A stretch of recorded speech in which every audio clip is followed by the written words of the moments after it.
अष्टांग योग।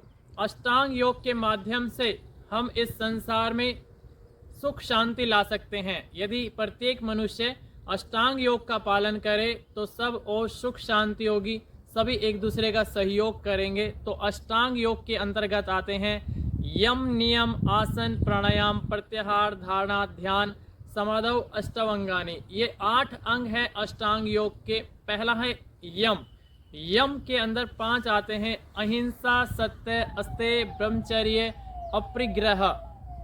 अहिंसा, हमें सबके प्रति अहिंसा का भाव रखना चाहिए। कोई भी जीव जंतु है, सभी में हमें भगवान की दृष्टि देखते हुए उसके साथ व्यवहार करना चाहिए। हमें हिंसा का मार्ग नहीं अपनाना है। अहिंसा, सत्य का पालन करना है हमेशा। अस्तेय, चोरी नहीं करनी है। जो हमने पुरुषार्थ किया है, मेहनत की है, उसके द्वारा जो धन आता है तो उससे हमारा कल्याण होता है, दूसरों का भी कल्याण होता है। तो बिना मेहनत के दूसरे की चीज़ को लेने की ना इच्छा रखना ही अस्तेय कहलाता है।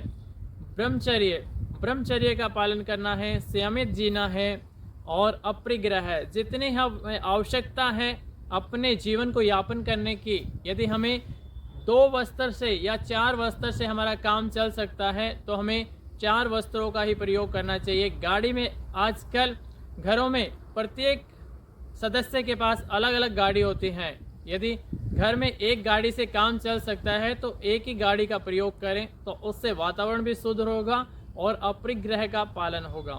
तो ये 5 यम जो पालन करते हैं हम, उससे दूसरों को लाभ मिलता है। फिर दूसरा आता है नियम। नियम अपने लिए होते हैं। शौच, संतोष, तपस, स्वाध्याय, ईश्वर प्रणिधानानि नियमः।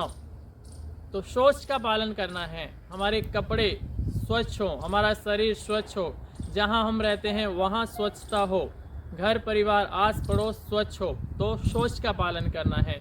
शौच का पालन करते हैं तो उससे हमारा मन खुश रहता है, आनंदित रहता है। संतोष, हमें संतोष रहना है, संतुष्ट रहना है। और कहा भी गया है शास्त्रों में, संतोषात अनुत्तम सुख लाभः, कि सबसे बड़ा जो सुख है, जो आनंद है, जो खुशी है, वो है संतोष। मेहनत पूरी करनी है, 100% हमें मेहनत करनी है, लेकिन भगवान जो उसका फल दे उसमें हमें संतुष्ट रहना है। एक लोग बाग पैसा कमाने के चक्कर में, प्रॉफिट कमाने के चक्कर में असंतुष्ट हो जाते हैं, लेकिन जो हमें मिले फल उसमें हमें संतुष्ट रहना है। शौच, संतोष, तप करना है हमें। द्वंद्वों को सहन करना तप कहलाता है। गर्मी, सर्दी, भूख, प्यास, मान, अपमान, ये सब एक सिक्के के 2 पहलू हैं, आने और जाने हैं।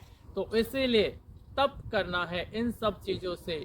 भूख प्यास पर कंट्रोल और सर्दी गर्मी, मान अपमान, सब में संतुलित रहना है। तो इसी का नाम है तप।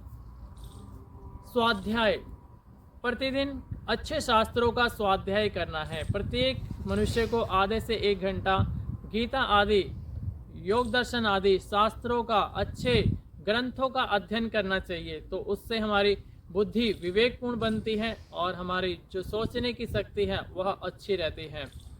ईश्वर प्रणिधान, भगवान की पूजा आराधना करना, उनके नाम को जपना, और जो हम पुरुषार्थ करें, मेहनत करें, उसको भगवान को समर्पण कर देना ही ईश्वर प्रणिधान कहलाता है। तो यह है 5 नियम। आसन, स्थिर सुखम आसनम, जिसमें हमें स्थिरता मिले, सुख मिले, उसका नाम आसन है। किसी भी एक आसन में हमें लगातार बैठने का अभ्यास करना होता है। जब हमारा आसन सिद्ध हो जाता है, जैसे ही हमारा शरीर पर कंट्रोल आता है, तो वैसे ही हमारा मन भी स्थिर हो जाता है।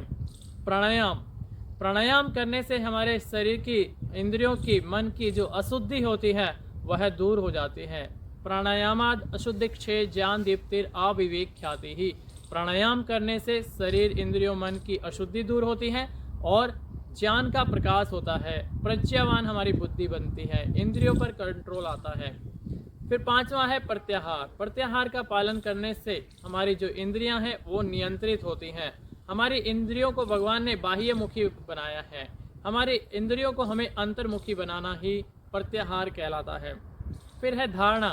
त्राटक करते हैं हम सूर्य का तराटक करते हैं, दीपक का तराटक करते हैं, कोई बिंदु बनाकर सामने दीवार पर उसको लगातार 2 से 5 मिनट देखते हैं, तो इसका नाम है धारणा। धारणा करने से हमारा चित्त शांत हो जाता है। देशबंधस्य चित्तस्य धारणा, किसी भी एक बिंदु पर अपने मन को टिका देना धारणा कहलाती है। फिर 7वां है ध्यान।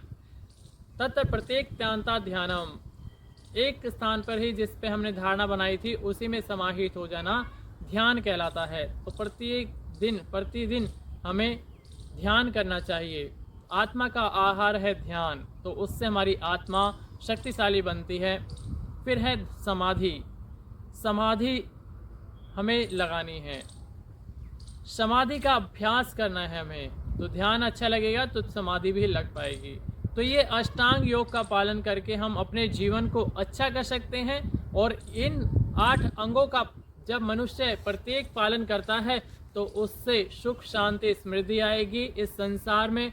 और इस संसार को हम ऐसा ही देखना चाहते हैं कि सब और सुख शांति हो, मनुष्य एक दूसरे का सहयोग करें, दूसरे जीव जंतुओं का भी ध्यान रखें, पूरी प्रकृति का, पूरी समष्टि का ध्यान रखें। तो इसी के लिए हमें मनुष्य जीवन मिला है। तो हम सब अष्टांग योग का पालन करके अपने जीवन को अच्छा बना सकते हैं।